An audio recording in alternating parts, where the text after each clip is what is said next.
एक समय की बात है, एक गांव में रामू नाम का एक व्यापारी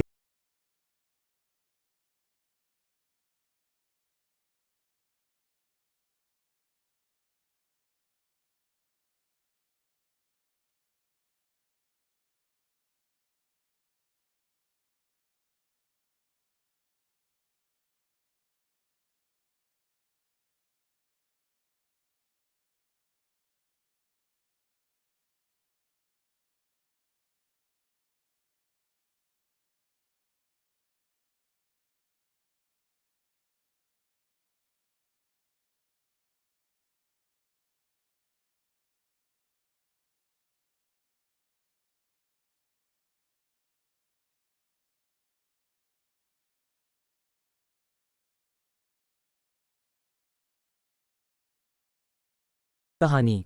गांव के किनारे एक पुराना बड़ का पेड़ था जिसके नीचे गौरी नाम की एक गाय रहती थी। गौरी कभी एक किसान की थी, लेकिन जब किसान शहर चला गया तो उसे बेसहारा छोड़ गया। अब वह गांव के इधर उधर घूमती, खाने की तलाश में खेतों की ओर जाती, लेकिन लोग उसे भगा देते। एक दिन भूख से बेहाल गौरी एक सब्जी वाले की दुकान के पास पहुंची।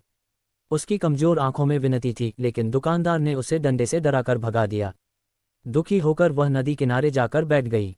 तभी एक छोटी बच्ची पायल वहां आई। उसने गौरी को सहलाया और अपने टिफिन से बची हुई रोटियां निकालकर उसे खिला दीं। गौरी के आंखों में आंसू आ गए। रोज पायल चोरी छिपे अपनी रोटी बचाकर गौरी को खिलाने लगी। एक दिन जब पायल बीमार पड़ी और कई दिनों तक नहीं आई तो गौरी बेचैन हो गई। वह गांव के हर घर के सामने मुंह मारने लगी, लेकिन कोई उसे नहीं समझ पाया। फिर वह सीधे पायल के घर पहुंची और जोर जोर से रंभाने लगी। घरवाले उसकी बेचैनी देखकर चौंक गए और जब अंदर जाकर देखा तो पायल बेहोश पड़ी थी। डॉक्टर को बुलाया गया और समय पर इलाज मिलने से पायल बच गई। उसकी मां ने गौरी के सिर पर प्यार से हाथ फेरा और कहा, तू तो हमारी पायल की रखवाली करने वाली देवदूत निकली।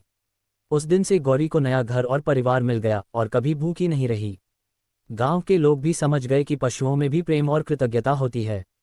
शिक्षा। जो सच्चा प्रेम और दया करता है उसे कभी अकेला नहीं रहना पड़ता।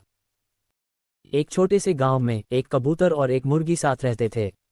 कबूतर ऊंचे पेड़ों पर अपने घोंसले में रहता था, जबकि मुर्गी अपने आरामदायक आंगन में रहकर अंडे देती थी। दोनों की दोस्ती बहुत गहरी थी और वे एक दूसरे की मदद करते रहते थे। एक दिन गांव में अचानक तेज बारिश होने लगी और बर्फीले झोंके चलने लगे। मुर्गी के अंडे एक तेज हवा में गिर पड़े। मुर्गी बहुत परेशान हो गई, क्योंकि उसके अंडे उसके जीवन का आधार थे। इसी समय कबूतर ने दूर से मुर्गी की चिंतित आवाज सुनी। बिना देर किए वह उड़कर मुर्गी के पास आया और उसकी मदद करने लगा। कबूतर ने अपने पंखों से मुर्गी के गिरते हुए अंडों को संभालते हुए उन्हें सुरक्षित जगह पर पहुंचाया। मुर्गी की आंखों में खुशी और आभार की चमक थी। उसने कबूतर को धन्यवाद दिया और दोनों ने ये वादा किया कि चाहे हालात कैसे भी हों, वे हमेशा एक दूसरे की मदद करेंगे। इस छोटी सी घटना से गांव में ये संदेश फैल गया कि दोस्ती और सहारा ही जीवन में सच्ची खुशी और सुरक्षा का मूल मंत्र हैं।